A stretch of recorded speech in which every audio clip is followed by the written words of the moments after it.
राधे राधे बच्चों। तो आप सब कैसे हैं? उम्मीद करता हूँ बहुत ही अच्छे होंगे।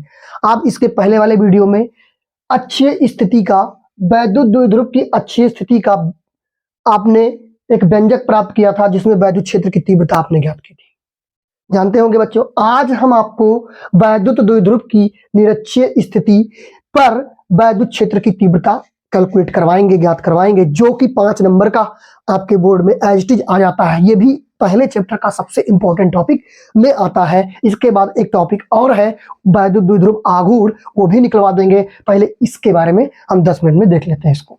ठीक है, तो सबसे पहले हम निरक्षीय स्थिति ज्ञात करेंगे। तो निरक्षीय स्थिति के लिए हम सबसे पहले इसके निरक्षीय स्थिति को बनाते हैं बेटा। तो सबसे पहले आप क्या करते हैं, एक द्विध्रुव ले लेते हैं बेटा। द्विध्रुव लेते हैं, एक माइनस चार्ज रखते हैं और एक प्लस चार्ज रख लेते हैं।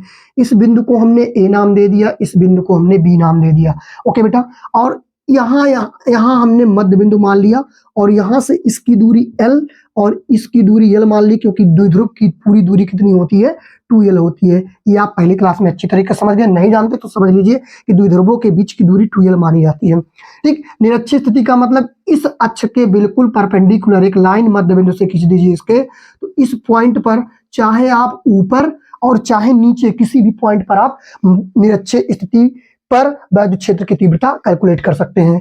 तो मैं निरक्षीय स्थिति पर ऊपर की तरफ मान रहा हूं। ठीक है, कोई पॉइंट P है जो मूल बिंदु से स्मॉल r दूरी पर स्थित है बेटा। ठीक है, अब इस पॉइंट पर हम वैद्युत क्षेत्र की तीव्रता निकालते हैं।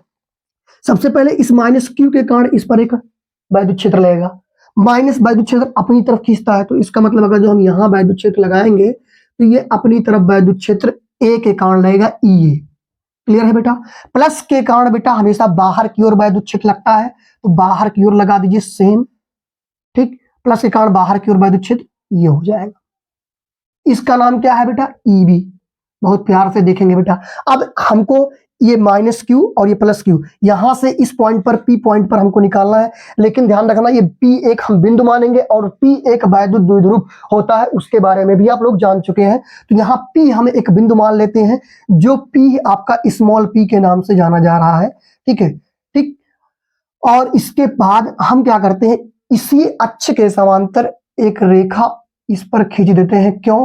क्योंकि बेटा ये एक वैद्युत क्षेत्र इस तरफ लगा रहा है और एक वैद्युत क्षेत्र इस तरफ लगा रहा है। एक इस तरफ इसको खींचेगा, एक इस तरफ खींचेगा, तो इसका मतलब इस पर लगने वाला नेट जो वैद्युत क्षेत्र होगा वो किसी डायरेक्शन में होगा, यानी ये बिंदु पर नेट एक बल लगेगा, जो कि 11 में वेक्टर फॉर्म के टर्म में आप लोगों ने पढ़ा होगा, जानते होंगे। ठीक है, तो EB अगर जो मैं इस कोण को थीटा मान लूं बेटा, तो सेम दूरी पर L और उतनी ही दूरी आपकी R है, तो ये वाला त्रिभुज इस त्रिभुज के समरूप होगा, तो ये कोण भी क्या हो जाएगा, थीटा हो जाएगा। और ये थीटा तो ये भी कितना हो जाएगा बेटा, थीटा संगत कोण से, और ये थीटा तो ये भी कितना हो जाएगा बेटा, एकांतर अंतः कोण से। ठीक, अब EB के दो घटक हो जाए, क्लोज वाला, तो क्लोज के लिए कॉस होता है बेटा, क्लोज के लिए कॉस लिखा जाता है, और परपेंडिकुलर के लिए साइन। तो EB के दो घटक, EB परपेंडिकुलर साइन थीटा और क्लोज EB कॉस थीटा। इसी तरीके से EA के दो घटक बनेंगे, E परपेंडिकुलर, तो परपेंडिकुलर नीचे आएगा ये इस थीटा के लिए, और EA कॉस थीटा इस डायरेक्शन में। इसका एक घटक बनेगा EA कॉस थीटा, और एक घटक इसके just perpendicular EA sine theta बनेगा। ठीक है बेटा, इस तरीके से मैंने इसको बना दिया। ये आपका स्ट्रक्चर ड्रा हो गया। कौन से फॉर्म की, निरक्षीय फॉर्म की आपकी ये जो चित्र है प्रदर्शित हो चुकी है। इस तरीके से आपको चित्र बनाना पड़ता है। और इसके बाद हम क्या करते हैं, द्विध्रुव आघूर्ण क्या होता है, P होता है, और P बराबर होता है कितना, Q इंटू 2L होता है। आप लोग अच्छी तरीके से जानते होंगे, तो ये फार्मूला आपके दिमाग में होना चाहिए।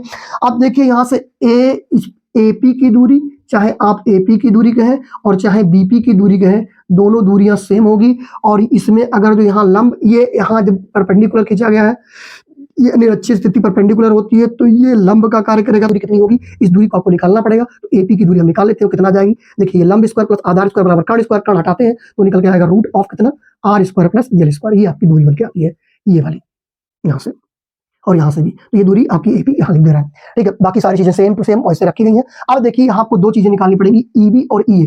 देखिए इस P पॉइंट पर नेट वैद्युत क्षेत्र लगेगा। कौन कौन लगा रहा है, EA cos थीटा लगा रहा है, EB cos थीटा लगा रहा है इस डायरेक्शन में, और एक EB sin थीटा ऊपर लगा रहा है और EA sin थीटा नीचे लगा रहा है। अगर जो EB और EA दोनों समान हो गए तो ये दोनों आपस में कैंसिल आउट कर जाएंगे, बिल्कुल कैंसिल आउट कर जाएंगे, ई और ई भी समान होंगे तब।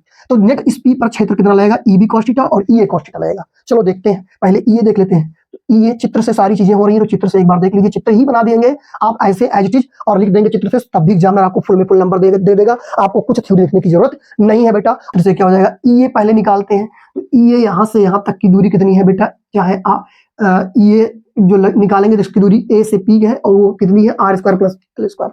तो क्या होता है बेटा, 1/4 पाई एप्सिलॉन नॉट ई ए कितना हो जाएगा, क्यू बटे आर। अब चूंकि वैद्युत क्षेत्र है तो वैद्युत क्षेत्र में माइनस क्यू लिखा है। वैद्युत क्षेत्र एक सदिश राशि होती है, इसलिए इसमें चिन्ह पर परिमाण के साथ लिखा था, यानी प्लस में लिखा जाएगा। सिर्फ ये दिशा को बता रहा है, तो दिशा का मतलब इसके अंदर की ओर खींचा गया है। तो क्यू बटे इसके बीच की दूरी आर स्क्वायर का मतलब root of R square plus L square का होल स्क्वायर, इसका स्क्वायर हटाएंगे तो 1/4 पाई एप्सिलॉन नॉट क्यू बटे कितना हो जाएगा बेटा, इसका स्क्वायर हट जाएगा तो R square plus L square, ये फार्मूला बन के आ जाएगा। ठीक है, और इसी तरीके से ईबी निकल के आ जाएगा, ईबी कितना निकल के आ जाएगा, 1/4 पाई एप्सिलॉन नॉट क्यू बटे ईबी निकल के आ जाएगा, क्यू बटे कितनी दूरी है, सेम दूरी है, तो root of R square plus L square का होल स्क्वायर, स्क्वायर हटाएंगे तो वो हट जाएगा, तो 1/4 पाई रूट ऑफ हट गया, क्यू बटे रूट ऑफ हट गया, तो R square plus L square.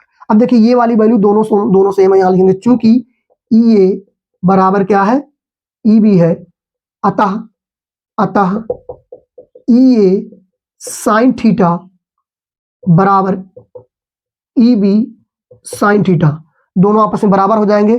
तो एक दूसरे को क्या कर देंगे बेटा, निरस्त कर देंगे, तब पी बिंदु पर कुल वैद्युत क्षेत्र की तीव्रता कितनी हो जाएगी बेटा, टोटल वैद्युत क्षेत्र की तीव्रता कितनी हो जाएगी, ई नेट हो जाएगी क्या, ई ए कॉस थीटा, और दोनों का direction E A cos theta E B cos theta, दोनों का सेम है, E A cos theta E B cos theta, यहाँ ई बी रहेगा। अब ई ए ई बी बराबर है तो इसको हम 2 टाइम्स ऑफ ई ए लिख दें तो भी कोई दिक्कत नहीं, कॉस थीटा के बराबर हो जाएगा। अब ई ए का मान आपने कितना रखा था बेटा, ई ए का मान कितना रखा था, यहाँ से चाहे ये रख दे चाहे रख दे, दोनों का मान सेम है, तो 1/4 पाई एप्सिलॉन नॉट कितना हो गया बेटा, क्यू बटे R square plus L square into cos theta. और कॉस थीटा हम यहां से निकाल लेते हैं बेटा, कॉस थीटा यहां से निकाल लेते हैं, कॉस थीटा बराबर क्या हो जाएगा, आधार बटे कर्ण, आधार बटे कर्ण का मतलब ओ ए बटे क्या हो जाएगा आपका, ओ ए बटे ए पी हो जाएगा, और ओ ए का मान आपका एल है और ए पी का मान आपका यहाँ दे रखा है, तो ये हो जाएगा root of R square plus L square. इसका रूट हटा देते हैं तो ये निकल के आता है एल बटे, रूट हट जाएगा तो R square plus L square, root का मतलब होता है पावर 1/2, रूट का मतलब क्या होता है, पावर 1/2, रूट का मतलब क्या होता है बेटा, पावर 1/2 हमने लिख दिया। तो यहाँ से हो जाएगा, एक लाइन में यहाँ लिखूँ फिर इसके बाद में यहाँ कैलकुलेट कर दे रहा हूँ, तो यहाँ से 2 इसके पास चला जाएगा तो 1/4 पाई एप्सिलॉन नॉट हो जाएगा। यहाँ से लिख दूँ 2 इंटू क्यू इंटू इसको लिख सकता हूँ एल बटे, और बटे में है आपका R square plus L square, और इसका मान कितना हो जाएगा, रूट ऑफ हट चुका है cos R square plus L square का 1/2। देखिए यहाँ पावर 1/2 को, दोनों का आधार सेम है, पावर 1 है और 1/2, तो आधार सेम घात को जोड़ लेते हैं, एक में आधा जोड़ेंगे कितना हो जाएगा, 1.5 हो जाएगा, और 1.5 को कैसे लिखा जाता है बेटा, 3/2। तो यहाँ से ई जो नेट हो जाएगा बेटा 1/4 पाई एप्सिलॉन नॉट, इसको क्यू लिख दें और इसको 2l लिख दें, यहाँ से 2l हो जाएगा बटे यहाँ से पावर जुड़ जाएगा, R square plus L square के पावर 1 और आधा 3/2, और क्यू इंटू 2l को हम लिख सकते हैं पी द्विध्रुव 1/4 पाई एप्सिलॉन नॉट पी बटे आर प्लस एल का होल स्क्वायर, ये 3/2, ये आपका निकल के आ जाता है वैद्युत क्षेत्र की तीव्रता निरक्षीय स्थिति में। निरक्षीय स्थिति में वैद्युत क्षेत्र की तीव्रता का फार्मूला ये बनता है,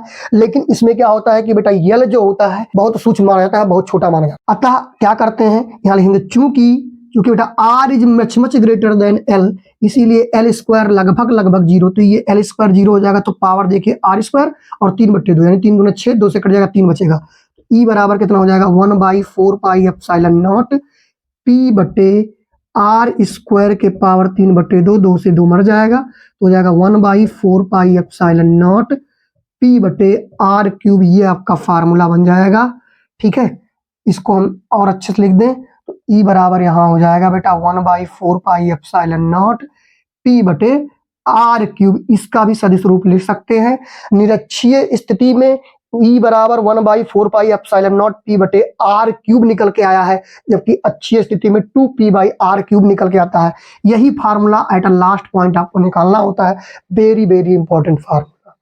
ठीक, और इस पर क्वेश्चन भी बनते हैं, बहुत इंपॉर्टेंट है। इस तरीके से ये सारा आपका सॉल्व हो जाता है बेटा।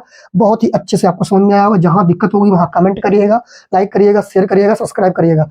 धन्यवाद। जय हिंद, जय भारत।